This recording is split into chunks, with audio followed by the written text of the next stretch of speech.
Anistia. O que você tem a ver com isso? Eu te explico. Em 1955, o negro era obrigado a ceder seu lugar no ônibus para uma pessoa branca. Uma mulher, Rosa Parks, certo dia se negou e foi presa por se recusar a se levantar. Sua atitude gerou o boicote aos ônibus, liderado por Martin Luther King. Sim, isso foi o início do movimento contra as injustiças que a população negra sofria. Mas o que isso tem a ver com a anistia, Nicolas? A injustiça contra uma mulher virou um marco de uma luta coletiva. Lá foi o ônibus, aqui um batom. Débora, casada, mãe de 2 filhos pequenos. Cabeleireira, condenada a 14 anos de cadeia. Seu crime? Escreveu "Perdeu o Mané" em uma estátua com um batom. Mas isso você já deve saber. A pergunta que fica é: se ela tivesse escrito "Fora Bolsonaro" em vez de "Perdeu o Mané", Moraes e Dino teriam condenado ela da mesma forma? Uma pessoa que não tem uma imagem dela dentro do Congresso, quebrando nada, nenhuma violência. E pior, um funcionário da limpeza desfez o golpe de Estado da Débora com água e sabão. Quem gera mais risco à democracia? Uma cabeleireira com um batom ou 15 traficantes soltos pelo STF? A resposta todo mundo já sabe, mas muitos têm medo de responder. E aí está o meu ponto. Quando você trata uma injustiça apenas como um número, você ignora que é uma pessoa, uma família que está sofrendo e que você um dia pode ser vítima da mesma injustiça. E, infelizmente, temos muitas outras vítimas. Eliene Amorim, 28 anos, manicure, presa no dia 22 de março de 2023, quase 2 meses depois dos atos do dia 8 de janeiro em São Luís. Motivo da prisão? A acusação que teria participado dos atos de vandalismo em Brasília. Mas até hoje, não foi apresentada nenhuma prova de que ela tenha quebrado algo, invadido prédios ou incentivado qualquer tipo de violência. Uma das páginas da denúncia mostra que a única suposta participação atribuída a ela é o fato que teria viajado para Brasília. Só isso. Ela está presa há 2 anos. Giovana, balconista, grávida de 8 meses, chegou a Brasília no fim de tarde do dia 8, entre 17 e 18 horas. Ou seja, horas depois da baderna. Foi presa na manhã seguinte, perto do acampamento em frente ao quartel-general.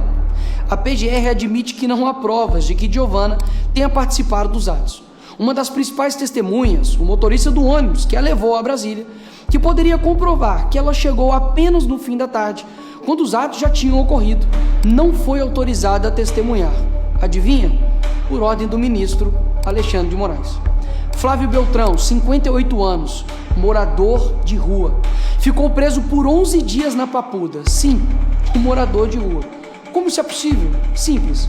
Já que estava sem emprego, sem abrigo e sem dinheiro, passou a frequentar os acampamentos para conseguir alimentação em um local onde pudesse dormir. No dia seguinte do dia 8, foi preso sem qualquer prova de que tenha participado de depredação, invasão ou organização de qualquer ato ilegal. Após 11 dias preso na Papuda, conseguiu liberdade com tornozeleira eletrônica. Mas o morador de rua teve de fazer uma pergunta óbvia ao juiz auxiliar do Moraes. Abre aspas. Não tenho endereço. Como vou carregar a tornozeleira? Como vou pagar a multa se não tenho nem dinheiro para comer?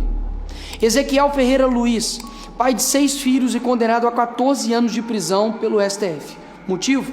A presença dentro de um prédio sem qualquer registro de que tenha destruído algo ou ameaçado alguém.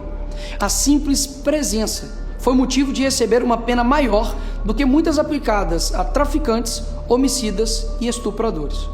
Paulo Gabriel da Silveira, vendedor de bandeiras, chegou dia 8 às 21 horas em Brasília, vindo de Goiás, comprou 10 bandeiras do Brasil para vender e pagar a pensão do seu filho.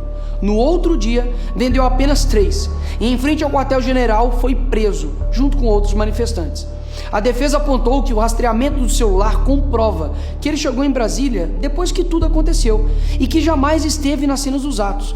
Mesmo assim, foi levado a Papuda e passou 3 meses preso.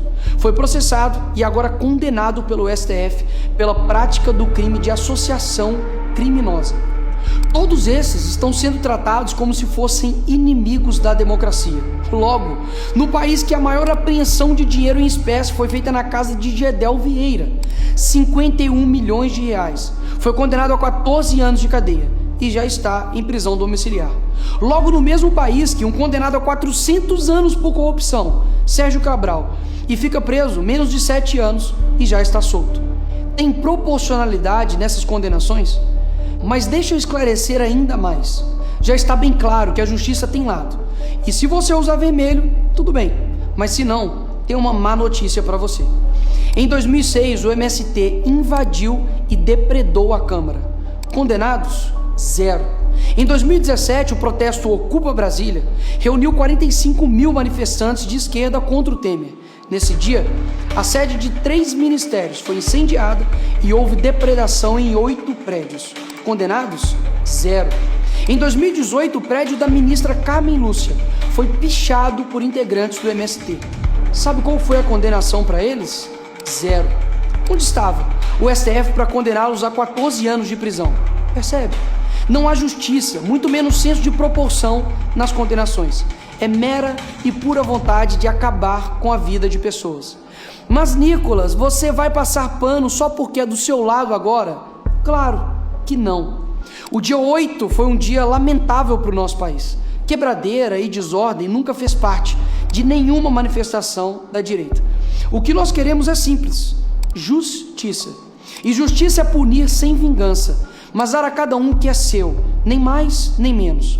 O Brasil já anistiou torturadores e corruptos. Negar perdão a manifestante é escolher punir só o que tem menos poder. Ou coloca todos os envolvidos da esquerda, que já fizeram o mesmo, na cadeia, ou solta os da direita para ficarem igual os da esquerda. O que não dá é punir uma torcida que cometeu algo e a outra torcida que já fez o mesmo repetidas vezes nunca ter punição. E por quê? Porque o juiz é do time deles. Aí não dá. Anistiar os presos do dia 8 não é absolver o caos, é reconhecer que a justiça não pode ser seletiva, quando a democracia também errou no seu próprio espelho.